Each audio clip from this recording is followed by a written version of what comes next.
Hello everyone! Welcome to my little corner here on YouTube where I get to be chatty and be a little bit sassy about this wonderful thing called luxury fashion.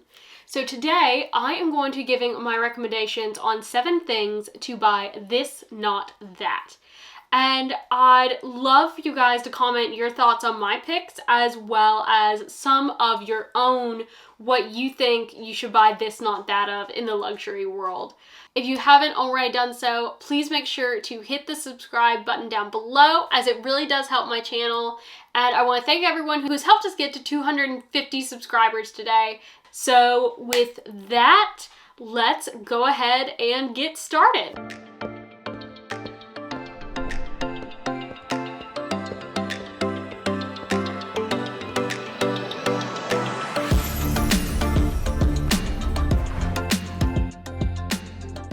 So I'm coming out swinging here a bit with number 1 because I know that both are just continuing to become more and more popular, and the first one that I'm saying this not that on is going to be the Fendi Peekaboo over the Louis Vuitton Capucines. So the Fendi Peekaboo starts at $3,750 new, and that goes up to $5,700 for non-exotic bags. Then you've got a lot of colors, you've got a lot of size choices. That is definitely the case for both the Peekaboo and the Capucines. But the difference is that the Capucines, the cheapest bag, starts at $6,100, and then it goes up to $8,000 for the touch style. That's a pretty big jump. Both these bags have a similar shape. They both have a top handle. They both have 2 compartments. They both have a cross-body strap that comes with them. For resale value on the pre-loved market with the Peekaboo, you're looking about $1,500 to $3,500. With the Capucines, you're going to be looking at about $2,500 up to about $5,000. So in both these cases, you're looking at about 30 to 60% of the original retail value of the bag is what you're going to be getting on the pre-loved market. So similar resale value. But for me personally, I personally just think that the Fendi Peekaboo is a more interesting bag compared to the Capucines, because the Capucines does have that rounder look to it. I also think that whether you're going new or pre-loved for 2 very, very similar styles, you're going to invest a whole lot less in the Peekaboo, and whether it be buying it new or buying it pre-loved. And to me, what that says is, if you were going to spend $8,000, but you can spend $5,000 on the Peekaboo bag and still have that $3,000 left over, you can buy a whole nother bag, you can buy ready to wear, you can buy so many other things, or you can just save that money for later. And to me, I think it's the fact that the Capucines has now become such a huge investment that I really think that going with the Fendi Peekaboo is the way to go. So number 2, I'm going to be hitting Louis Vuitton just a little bit more, and I love Louis Vuitton. Most of the luxury items in my collection are Louis Vuitton, but Louis Vuitton has gone through a lot of major price increases, and this is one of the bags that has been hit by that pretty substantially. So I'm saying for number 2 to get the Faure La Page Express 21 over the Louis Vuitton Pochette Metis. Now, I've always thought that the Pochette Metis is a stunning bag, but it's now $2,570, and it's $2,570 on a bag that is known to have flaws and issues. The glazing on the Pochette Metis has been notorious for just being very poorly done, having issues with coming off, having issues with breaking down. On top of that, you have the S-lock closure that gets a ton of scratches to it. And then if you go with the monogram canvas, you then have the vachetta leather that is going to be getting a lot of water spots on it, which I think sort of hinders a little bit of the beauty of the bag if you have a really spotted over handle. Now, again, I think it's a beautiful bag. It holds its value very well in the resale market because it is that Louis Vuitton canvas, but coming in at $1,490 for a very similar size bag and an extremely similar shaped bag, you're getting basically the exact same bag for more than $1,000 off. And I can't really say much about the resale value of this bag. I think it is a newer bag for Faure Lepage. You also don't really see Faure Lepage come up on the resale market. And so I can't really say anything about the resale value of this bag, but you do have a much less substantial initial investment. And I think that this bag is so beautiful because it comes in so many different colors. They're also sort of neutral colors, and so it's very, to me, it's very interesting. It's also not a bag that you're going to see all over the place, which for those of you who have watched my channel, you know that I like the things that are different. And this is just a bag that I find to be very interesting. Again, it's similar. You've got the same type of crossbody function. You can take off the strap and carry it cross handle. And I feel like that you're getting a better bang for your buck by going with this. Even though if it's not a style that you end up liking, I can't give you any advice on the resale value. All right, number 3, I'm hitting another favorite, and that's going to be the Fendi Baguette over the Chanel 19. Now, I have not made it a secret on my channel that Chanel just annoys me. Mostly because of their large price increases, somewhat because of their snobbery, but the brand just kind of annoys me. And so I know that that does have some influence in me picking this bag, but also I do have some legitimate reasons. First off, with the Chanel 19, the big CC, the quilting, the big thick chains, those are all very trendy for right now, but what we don't know is how long that bag is going to stay in trend. And I think that this is a bag style, particularly with the pillowing, particularly with the chains, that in 5 years really won't be a popular bag, just because it is so trendy right now. I don't see this as a lasting forever style.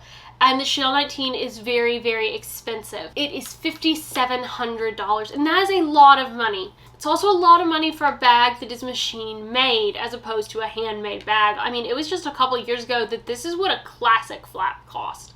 And so the fact that now they're charging that for the Chanel 19, which is still somewhat of a trendy bag, that's a lot of money. Whereas with the Fendi Baguette, you're looking at spending probably around $3,100 for a Fendi Baguette. The most expensive baguettes are still, unless they're like exotic or something really crazy, are not going to come up to the Chanel 19. Now, that being said, the Fendi Baguette does not hold its value quite as well as the Chanel 19 does because of the fact that Chanel is one of the houses that retains its value better than anybody else. That being said, the Baguette has been here since the 90s. The Baguette is not going anywhere. There is also a very huge wide range of baguettes. There is a baguette for everyone. There's a sequin baguette. There are fur baguettes. There are leather baguettes. There's fabric baguettes. There are all different colors of baguettes. And it's a very popular, recognizable bag, but it's also fun. And more so than the Chanel 19, because you can't take the chains off, you're able to take off the crossbody strap with the baguette and still carry it handheld, and then it's a much more dainty style. I also like the fact that with the baguette, if you wanted to put a chain on it, you absolutely could. You could put different chains, you could put different straps. You can change this bag and customize it in a way that you really can't with the 19, because the 19 is what it is. This bag is also a lot less heavy than the 19 because those chains are heavy. And also with this bag, and I think part of it's the thickness of the chains, just the puffiness of the bag. For someone who's really small like me, like I can still fit into children's size clothes. For someone who is small like me, even the small 19 bag looked kind of ridiculous on me. It looked just the wrong size. It didn't fit well on me. Whereas the Baguette is a similar size bag, but since it has a little bit leaner profile, it worked better for me personally when I tried it on. Fendi is also constantly releasing so many new colors, combinations, and variations that you really have a good shot of finding the perfect baguette for you in store without even having to go to the resale market. All right, I'm going to stop talking about bags now. We're going to switch to jewelry. Now, the next one that I'm going to hit, this is not something that I don't like. This is actually an item that I really love. But it is going to be the David Yurman Renaissance bracelet over the Cartier Love bracelet.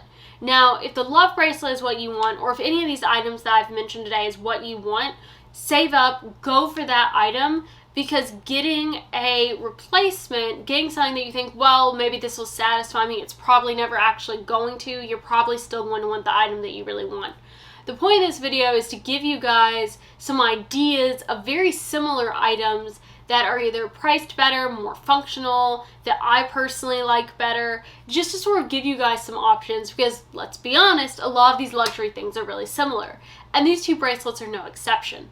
Now, if you are looking for a gold bracelet and you want a gold bracelet with diamonds, the David Yurman Renaissance bracelet is going to come in at $4,700, which is still very, very expensive, but this has diamonds going all around it.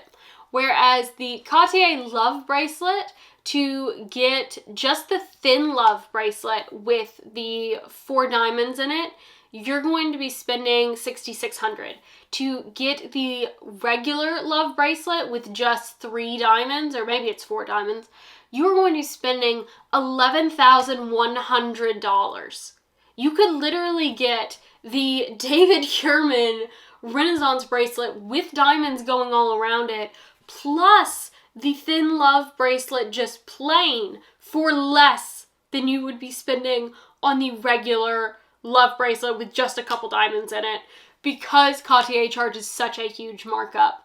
Now, the thing that I like about this David Yurman one, it has more diamonds. 2, you are not going to see copycats all over the place. There are no $100 knockoffs of this bracelet, because it's not sort of like the bracelet. And I think that the Cartier Love bracelet is stunning, but I like unique things. My wedding set was 100% custom made and designed by my husband and our jeweler, and so I really like that. I actually have quite a few pieces that are custom made and custom designed pieces, and they make it really special. Now, not saying that the David Yurman bracelet is custom made, but it is more unique. It's not something that you're going to see everywhere, while still filling that place of a gold cuff bracelet with diamonds on it. You also can take the David Yurman bracelet off very easily, whereas the Cartier bracelet, while you can take it off, you really aren't necessarily supposed to be taking it off. And that's a big turnoff for a lot of people with the Love. And so I think that if you're looking for value from your money, going to the store, buying a piece of jewelry, going with the David Yurman is going to be a lot better option for you than spending $11,000. That being said, if the Love bracelet is the one that you have your heart set on, I don't think anything else will compare. So maybe you just need to save up that money and get either a non-diamond Love bracelet, or just really, really save up your money to get that diamond Love bracelet that you love. Now next, SLGs, and I can't leave out my favorite house here, so Hermes is going to be taking a hit on this SLG category. And what I'm going to be talking about is wallets. I think basically every single Hermes wallet is really ridiculously overpriced, but specifically I'm talking about the Slim Kelly and the Slim Constance wallets, because this is basically just a big hole that happens to have Hermes hardware on it. And there's really, it's nearly $3,000 for the Kelly. The Constance is, I believe, $2,700. And that's a lot of money for a wallet that has no real organization. I think that's a waste of money on an item at Hermes.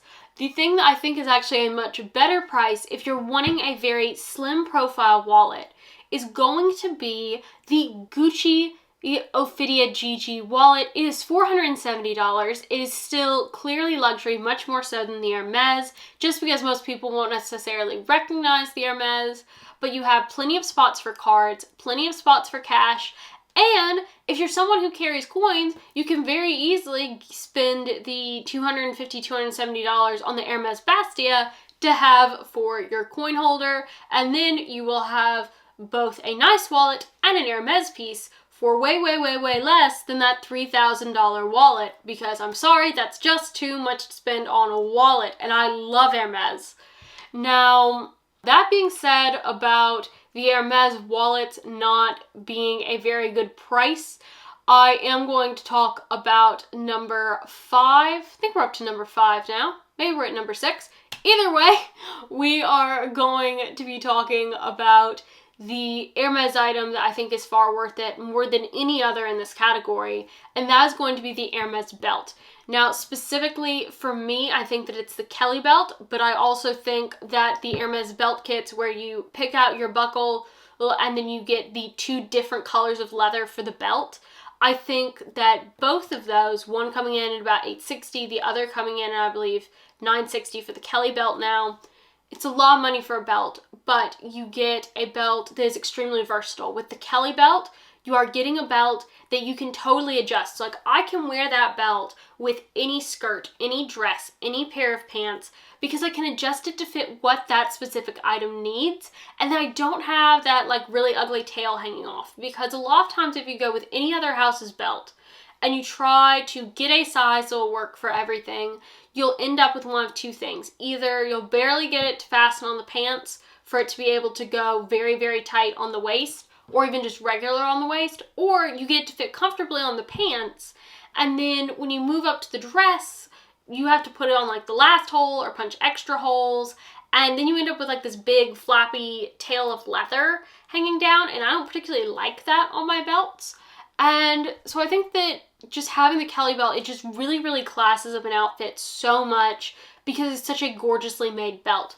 The same thing with if you choose to go with the Hermes belt for a reversible belt, if you want a thicker leather, you then have the option to go with a very understated buckle, so you're not screaming luxury all over the place, but you have something that's clearly very high quality. And I'm saying this over any Christian Dior belt, any Gucci belt, any LV belt, even though a lot of them are going, well, all of them are going to be pretty much less. You're looking at spending between $500 to $800 for any luxury belt. And I just think that if you spend a little bit more, you're getting a belt that is far more worth it from Hermes. And last but not least, I have got to touch on shoes, as I am a shoe girl, and I'm taking one last swing at one last house, and that's going to be Dior. So I think that for the buy this, not that, buy the Christian Louboutin Mayr leather boots over the Dior D-Leader ankle combat boots.